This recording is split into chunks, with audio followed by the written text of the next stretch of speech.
Hello hi friends, मयुरीज किचनमध्ये तुमचं स्वागत आहे।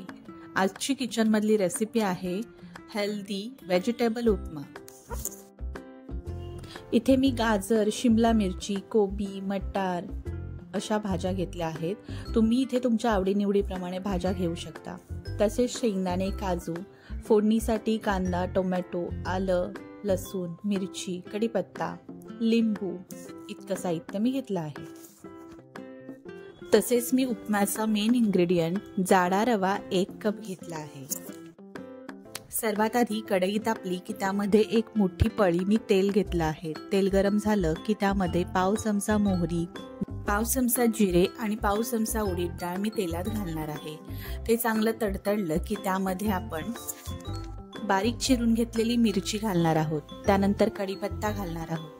दोन्ही व्यवस्थित भाजून झालं की त्यामध्ये आपण काजू आणि शेंगदाणे घालून लालसर भाजून घेणार आहोत।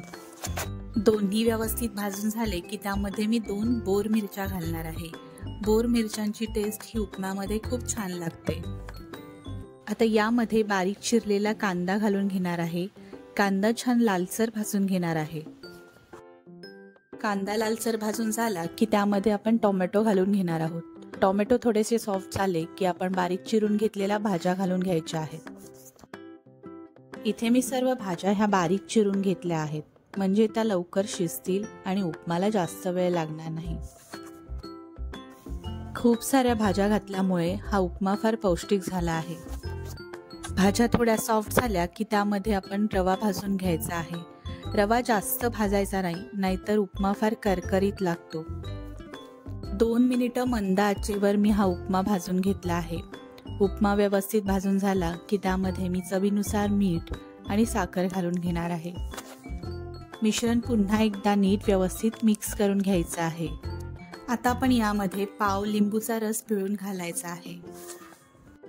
इथे मी उपमासाठी 1 कप जाडा रवा वापरला आहे, तर आता मी त्यामध्ये 2.5 कप गरम पाणी घालणार आहे उपमा शिजण्यासाठी।